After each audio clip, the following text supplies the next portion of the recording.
இந்த உலகத்தில் உள்ள எல்லா மொழிகளையும் உருவாக்குறதுக்கு வெறும் 15 எழுத்துக்கள் போதுமானது. பிறதெல்லாம் அந்த சொல்லினுடைய பொருளை இனம் பிரித்து காட்டப்படுவதற்காக தான் அந்த இன எழுத்துக்களை உருவாக்கியிருப்பாங்க.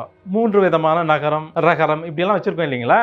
இதெல்லாம் சொல்லினுடைய பொருளை வேறுபடுத்தி காட்டுறதுக்காக. இல்லைன்னா பொருள் மயக்கம் வந்துடும். இப்ப கன்னம் அப்படின்னு பாத்தீங்கன்னா ஓட்டைன்னு ஒரு பொருள் இருக்கு, இன்னொன்னு புற பொருள் இருக்கு. ஓட்டை இல்லாததுக்கும் கன்னம்னு பெயர் இருக்கு. இந்த பகுதிக்கு நம்ம கண்ணம் சொல்றோம். இங்க ஓட்டையா இருக்கு இல்ல. வாய் அது புறப்பகுதிக்கும் அப்படியே பெயர் வச்சிருப்பாங்க. துவாரம் அப்படின்னா அதுக்கும் அதே போலதான் வச்சிருப்பாங்க. துவாரம்னா துளைன்னு ஒரு பொருள் இருக்கும், கதவுன்னு ஒரு பொருள் இருக்கும். இப்படி நம்ம தமிழ்ல கூட நிறைய பல பொருளுக்கு ஒரு சொல்ல வச்சிருப்பாங்க. கூடுமான வரைக்கும் இப்படி இருக்கக்கூடாது. ஏன்னா சொற்கள் பற்றாக்குறையால் அப்படி வச்சிருக்காங்களே என்னவோ தெரியாது, பெரும்பாலும் குழப்பம் தான் ஏற்படும்.